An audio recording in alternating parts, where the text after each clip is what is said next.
Hey guys, I'm finally going to want to watch Grave of the Fireflies. I heard the sad movie, but you know what?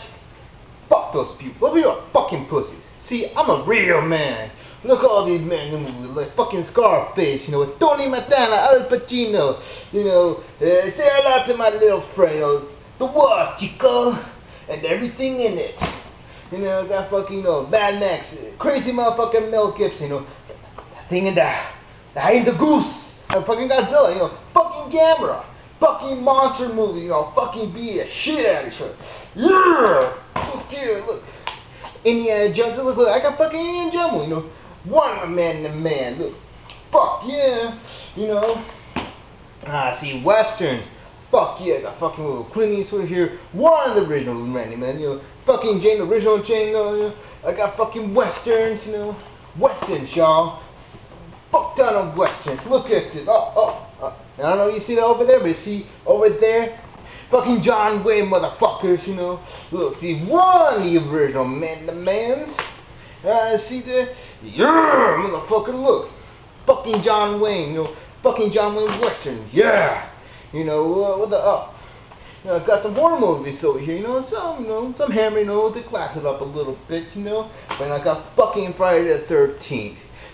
Fucking Jason go around stabbing people, slicing up, got sex, got some boobies, some titties, some ass, some drugs, some beer, some alcohol. Yeah, this week it really pumped up. Go like, yeah, fuck yeah, Jason. I got some mom movies over here. Look at that. See, Martin Scorsese, the party. Yeah, fuck yeah. And also got James Cagney, another original man-to-man. See that? Fuck yeah. The fucking Terminator, fucking Arnold Schwarzenegger. I'll be back. Get to the chopper. If it bleeds, we can kill it. I got some other movies here. Blah. See, I got more. Look there, see. I got the fucking Killer. I got fucking Fight Club. Batman and shit. Let's fucking do it. What's that pussy ass movie? See that pussy ass movie? We're gonna watch this, okay? Cause I'm not gonna cry some little sissy. I'll fucking pump up. You hear me? Let's do this!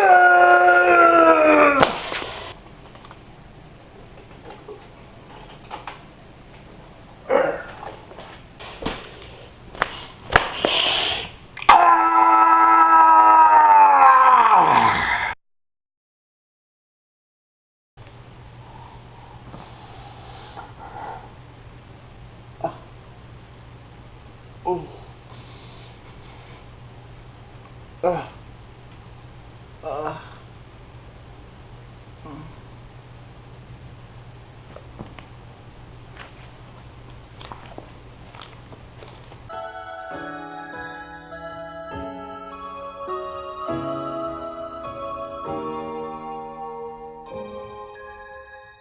The movie is about Seta, the older brother, and Setsuko, the younger sister, two Japanese children living in Japan during World War II.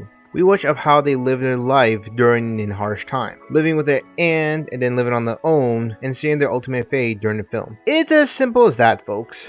The movie as itself is a really great film. The animation is really good, which is produced by Studio Ghibli. For those who may not know, Studio Ghibli is pretty much the Japan's equivalent to our own Disney. The whole music of the film is absolutely fantastic. The score of the film can be absolutely haunting and full of emotion. The story is very simple, but as simple as it is, it's a very tragic story. Grave of the Fireflies is a hard movie to give any criticism. It's a landmark in film and is really all around a great and very sad movie. That being said, there are people out there who don't like the movie, or people who do like it but totally misinformed what the actual meaning to the film is.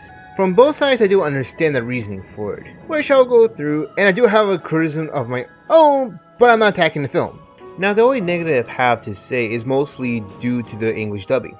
I watched this movie 3 times this year, which I have now reached a quota for very sad movies to watch this year. The first time I watched it, it was in the original Japanese language, and it was very good. Then the second time I watched the movie, it was with my girlfriend with the English dub, and maybe it was the original English dub since I found out they done another English dub for this movie. I wasn't really a big fan for the English dub. There are scenes where, to me, there seem to be lost in translation in English. For example, the English dub actress who voices the aunt in the movie. It could be with the voice directing of what they wanted to do with her, but I didn't like her performance compared to the original Japanese voice actress. In the English dub, they made her to sound like a very snobbish, bitter old bitch, and I didn't get that feeling with the Japanese voice actress. In the original Japanese language, I get more of that feeling that she's just old and very cranky. You feel more understanding of why she's being very naggy. It just seems she is done raising kids, since we do see that she has a daughter and she's just probably around her mid-20s where she's old enough to take care of herself. Now the aunt has 2 kids that she has to raise now, but you get why she's the way she is in the movie. She doesn't have the patience anymore to raise kids and instead scolds them as if they were in their 20s. But I don't think that makes her a bad person. In the English dub, they made her just an evil bitch, and I didn't like that. Another example would have to be one of my favorite scenes and one of my favorite music scores in the movie. Again, going from the Japanese, is at the end of the movie where Setsuko is trying to find her brother and yelling out his name. It's here you hear that beautiful score, and when she yells out for his name, you hear her voice echoing. It's both very sad and a very haunting score. Now in the English dub, we don't hear that echoing, which is a big shame since I think the echoing adds more to the score. If you're gonna watch this movie, then watch in the original Japanese language. Now, like I said, there are those people who generally don't like the movie, and from what I heard, the movie is trying to manipulate you to be really sad at this movie, or it's too sad, why can't this be a happy movie? Well, if the film is trying to manipulate you, sorry, that's what most movies are trying to do. If it's a horror film, they're trying to manipulate you into being scared. If it's a comedy, then the movie is trying to manipulate you into laughing. That's the name of the game here, folks. But let's go with a different approach, with it such as Ben the Sage from That Guy with the Glasses and his reasoning for why he disliked the film as a better example. For his reasoning, it's mostly due to more of what the director was intentionally manipulating the audience into being sad for the kids, and also the history behind it, which I'll get to in a little bit, and I'm mostly paraphrasing what Ben is saying, though I do understand his reasoning for it. So do I agree with everything he said? Well, not really. Not saying that most of his criticism is wrong, I do get what Ben was saying, but I don't think that Takahata was trying to pound the message into the audience skull, or was forcing the audience and making them feel very sad at the movie. I never felt I was being manipulated to feel sad. Knowing everything of what the movie is about and the history behind it, I never felt I was tricked into feeling sad. Now, don't think I'm some heartless monster. Yes, I was depressed and sad, and I did cry for a bit, but I never felt I was being tricked into it. When I watched the movie, I was watching a movie about these 2 kids. Even knowing the history behind it and the director's intention for making the film, I do get it, and I still think it's still a powerful movie. And it being a sad movie, well, that's kind of the whole point. I don't see what's exactly wrong with that. The last thing to bring up is the people keep saying this is an anti-war film, and well, it's not really, though I can see why it's considered to be an anti-war film. Now the history behind Grave the Fireflies and why isn't it an anti-war film. During the 1980s in Japan, there was a high rating in juvenile crime. The reason why for it because there was a rift between the adult and kids, which during that time the economy was very high.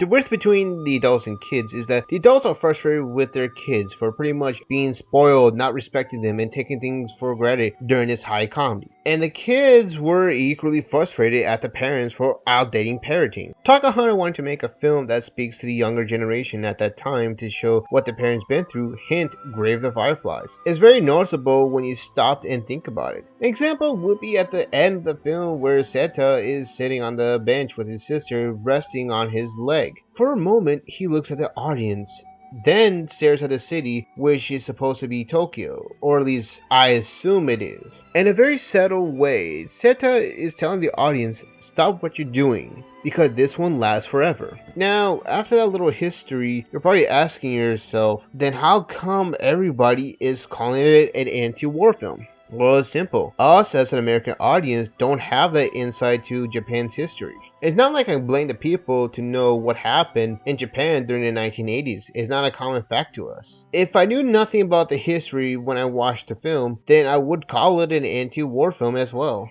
Now, everything I just said, I want to give my thoughts on the meaning of the film, which to me it's pride.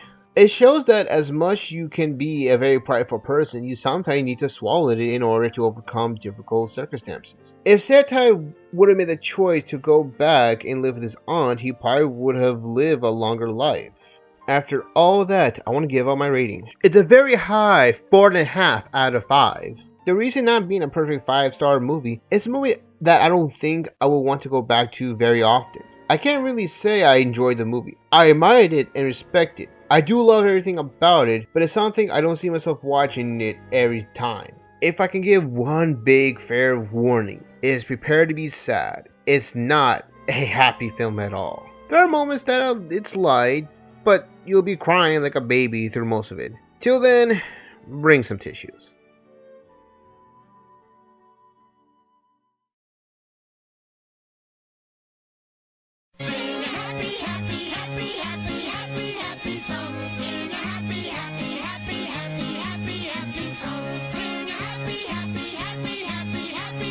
Song.